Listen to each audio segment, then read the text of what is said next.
Olá, seguimos aqui com nossa análise, né? Dando continuidade à exploração que a gente começou no bloco anterior sobre noções gerais de direito e formação humanística. É uma área bem vasta, fundamental, mas hoje, assim, o foco é numa figura nossa central para a sociologia jurídica, Max Weber. Ok, vamos tentar destrinchar isso um pouco. A obra do Weber é imensa, né? Mas a análise dele sobre como o poder se legitima e como o direito se transforma, principalmente no Ocidente, é incontornável. Por que essa visão dele sobre dominação e racionalização do direito é tão crucial? Não só academicamente, mas para a gente entender as engrenagens da nossa sociedade, a própria base da autoridade que a gente aceita no dia a dia. Exatamente. O Weber nos dá assim um conjunto de ferramentas conceituais muito poderoso para a gente ir além da letra fria da lei, sabe? E investigar as dinâmicas sociais que estão por baixo. Ele nos ajuda a perguntar por que as pessoas obedecem a certas ordens e, sei lá, não a outras. Como é que diferentes formas de autoridade surgem? Como se mantêm? Como se relacionam com a evolução do direito? A sociologia dele, que ele mesmo chamava de compreensiva, buscava entender o sentido que os próprios indivíduos dão às suas ações sociais.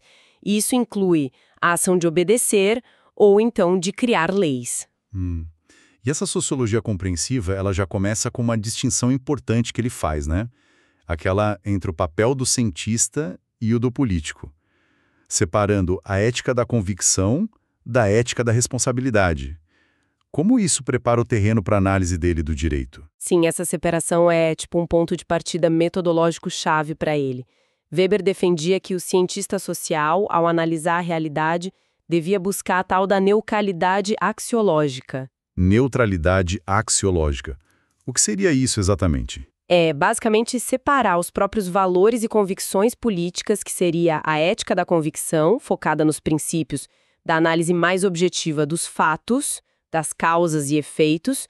Já o político, né, ele opera com outra lógica, a da ética da responsabilidade. Ele tem que pensar nas consequências práticas prováveis das ações dele no mundo real.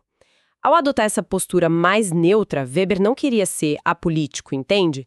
Mas sim garantir que a análise sociológica fosse rigorosa, focada em compreender como as estruturas sociais funcionam, incluindo as jurídicas, antes de sair dando opinião ou propondo reforma. Entendi. É uma busca por uma certa objetividade na análise, mesmo sabendo que a objetividade total é um ideal, né? E isso leva ele a criar conceitos bem específicos para analisar o poder na sociedade. Aquela distinção entre poder e dominação é um exemplo clássico lá da obra gigante dele, Economia e Sociedade. A gente usa quase como sinônimo, mas para ele, nossa, a diferença é fundamental. Fundamental mesmo. Olha, poder, ou Macht em alemão, é definido por Weber de forma bem ampla, sabe? É a probabilidade de impor a própria vontade numa relação social, mesmo que tenha resistência. E não importa muito qual a base disso. Então pode ser força física, grana, prestígio. Isso, qualquer coisa que permita alguém fazer valer a sua vontade. É um conceito, assim, quase onipresente, mas sociologicamente meio difuso. Ou seja, o poder pode existir mesmo sem nenhuma aceitação de quem obedece. A força bruta é o exemplo mais claro, talvez. E para Weber é mais relevante para analisar a estabilidade das ordens sociais. Dominação é a probabilidade de encontrar obediência a uma ordem com um conteúdo específico por parte de um grupo determinado de pessoas. A palavra aqui é obediência. A dominação pressupõe, assim, um mínimo de vontade de obedecer, sabe? Um consentimento interno, uma crença por parte dos dominados na legitimidade daquela ordem e da autoridade que manda. Não é só coerção, tem uma aceitação ali, mesmo que mínima. E aqui a coisa fica interessante mesmo, porque se a dominação depende dessa crença na legitimidade, como é que essa crença se forma? Ele não diz só, as pessoas obedecem porque acham justo. Ele vai investigar quais são as bases dessa crença, né?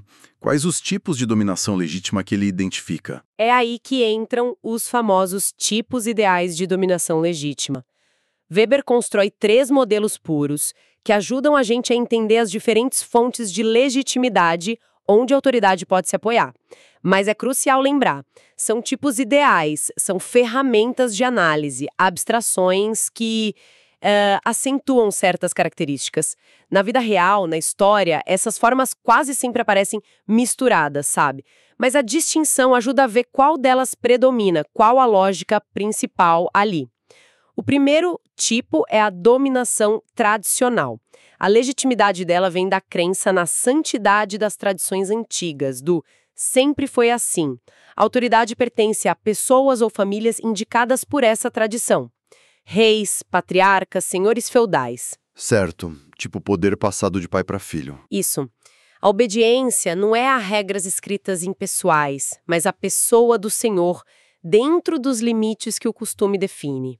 A lealdade pessoal é muito forte. Pensa nas monarquias hereditárias ou nas estruturas de família mais antigas, patriarcais.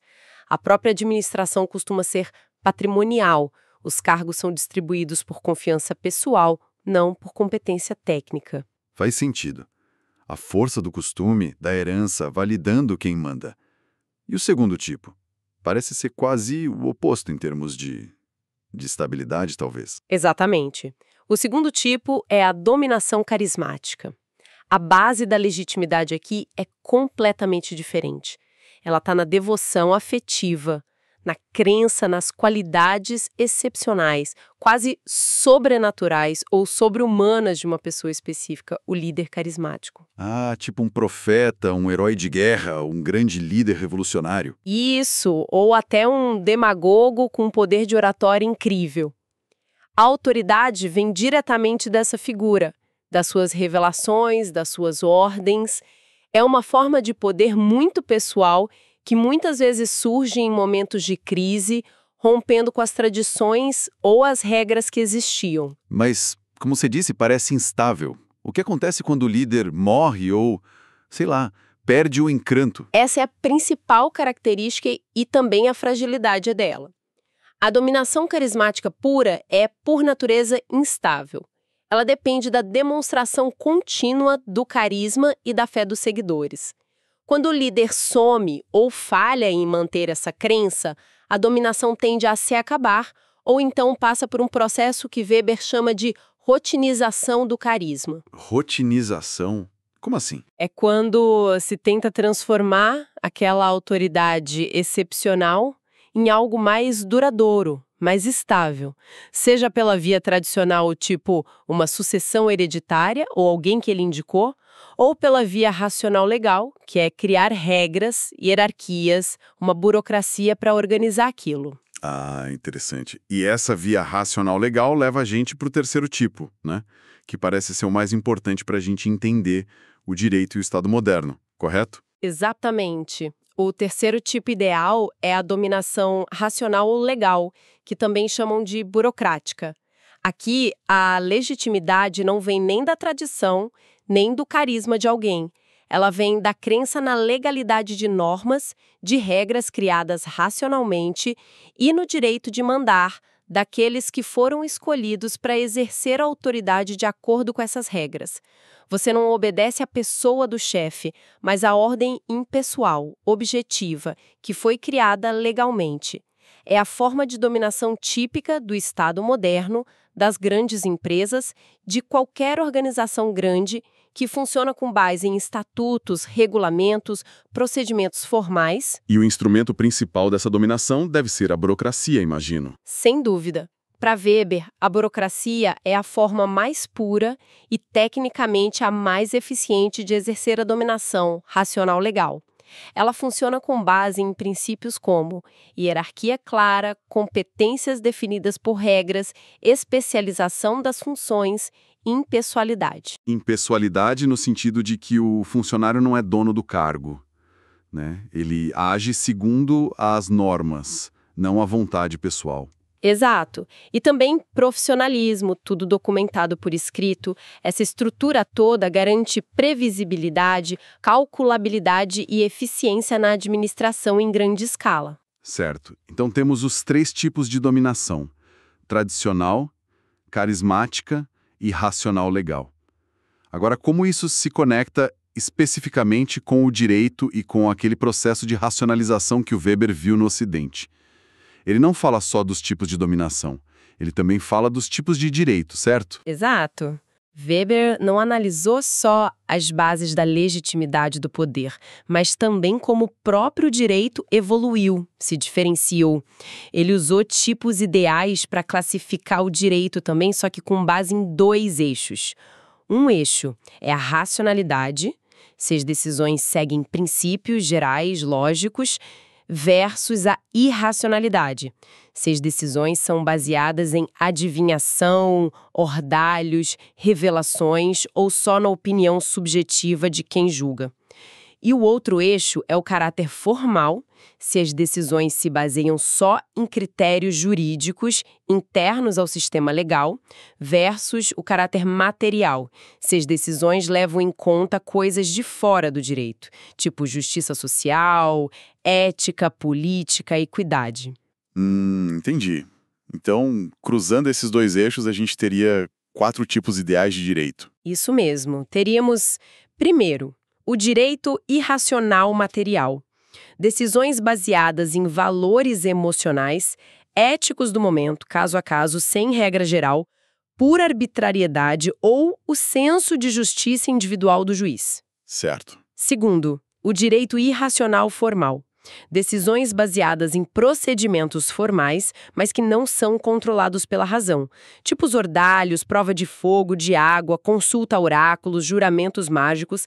Tem uma forma, mas é mística, não lógica. Ok. Terceiro, o direito racional material. Decisões baseadas em normas gerais, mas o conteúdo dessas normas vem de ordens externas ao sistema jurídico formal. Tipo, preceitos religiosos num direito teocrático, ideologias políticas numa justiça socialista ou princípios éticos universais. Existem regras, mas elas servem a um propósito substantivo externo ao direito em si. Certo. E o último? E o quarto, o direito racional formal.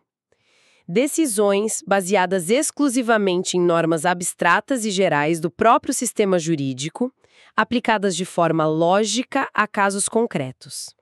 É o direito que funciona com conceitos jurídicos precisos, procedimentos claros, buscando o máximo de previsibilidade, de calculabilidade.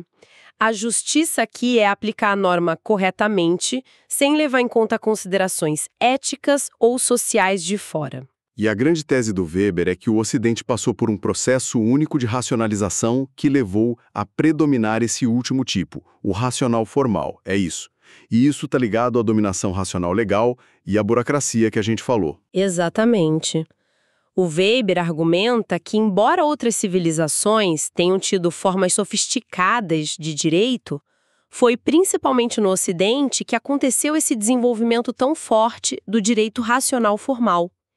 E esse processo está ligado de forma muito íntima à ascensão da dominação racional legal e da administração burocrática. Pensa num Estado que precisa administrar territórios enormes, cobrar impostos regularmente, manter um exército.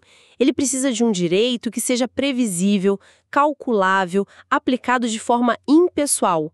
A burocracia precisa desse tipo de direito para funcionar direito. E a conexão com o capitalismo moderno. Sempre associam Weber a essa ligação, né? Sim, Weber também faz uma conexão forte entre a racionalização do direito e o desenvolvimento do capitalismo moderno ocidental. Ele argumenta que o capitalismo, com sua necessidade de contratos seguros, cálculo de riscos, previsibilidade a longo prazo, mercado de trabalho livre, ele encontrou no direito racional formal e na administração burocrática as condições jurídicas e institucionais ideais para crescer. Um sistema jurídico onde as decisões são previsíveis, baseadas em regras claras, aplicadas por um Estado relativamente autônomo. Isso cria um ambiente muito mais seguro para investimentos, para trocas comerciais complexas, do que sistemas baseados só na tradição, no carisma ou numa justiça material meio arbitrária. Mas isso não quer dizer que o direito causou o capitalismo, né? Seria mais uma afinidade, uma correspondência entre eles. Perfeitamente colocado. É uma relação de mão dupla, o que ele chamava de afinidade eletiva. O direito racional formal facilitou o desenvolvimento capitalista, e as demandas da economia capitalista por sua vez, pressionaram para ter mais racionalização e formalização de direito. Mas então, voltando àquela questão, essa visão do direito moderno como puramente racional formal, funcionando como uma máquina lógica, não um pouco simplista demais? A realidade dos tribunais, das leis, não é cheia de ambiguidades, interpretações diferentes, influências políticas, sociais? Com certeza. E Weber tinha total consciência disso. É fundamental repetir. Ele trabalhava com tipos ideais. O direito racional formal é o tipo dominante e a principal fonte de legitimidade que se busca no Estado moderno, mas não descreve a prática jurídica inteira. Weber sabia que a realidade é sempre uma mistura. Juízes podem ser influenciados por seus valores, aí entra a racionalidade material.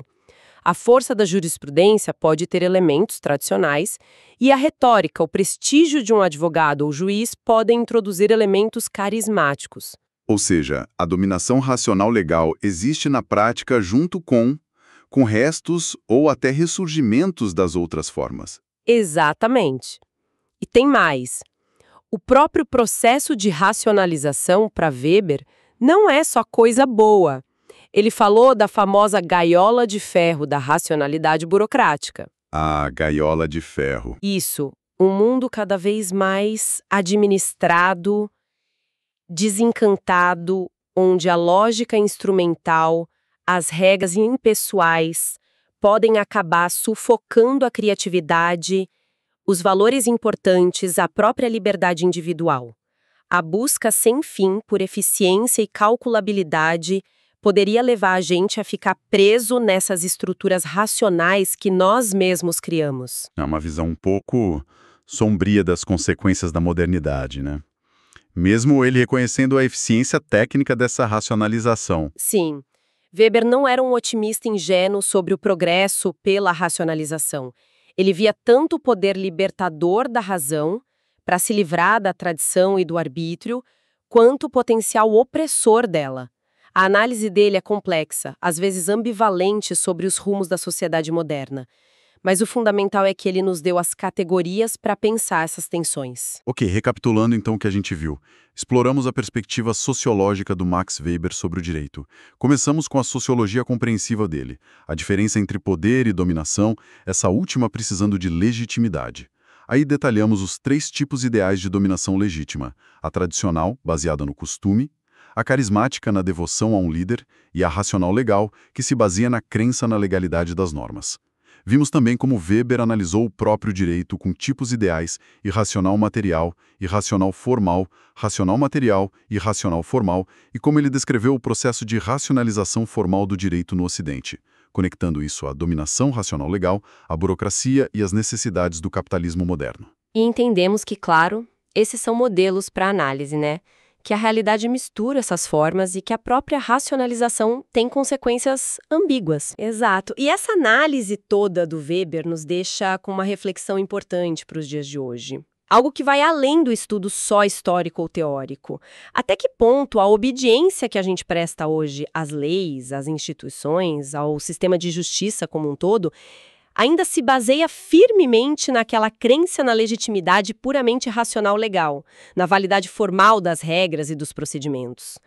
Ou será que talvez, de uma forma não tão consciente, elementos tradicionais tipo o peso simbólico de certas cortes, a reverência a rituais do judiciário, ou até elementos carismáticos, a influência na mídia de certos juristas, a confiança pessoal que a gente deposita em figuras públicas do direito, a capacidade de persuasão de um discurso, será que esses elementos ainda são decisivos para sustentar a coesão e a aceitação da ordem jurídica? Onde é que está, hoje, a principal fonte da legitimidade do direito na percepção social? Fica a pergunta, né? Uma questão fundamental mesmo e complexa. Convida a gente a olhar para o nosso próprio sistema com essas lentes que o Weber nos deu. Com essa provocação, então, a gente encerra esta análise aprofundada de hoje. Nos veremos num próximo bloco, continuando nossa exploração aqui das noções gerais de direito e formação humanística. Se essa conversa foi útil, se te fez pensar, considere curtir o vídeo e se inscrever no canal para não perder as próximas análises. Até lá!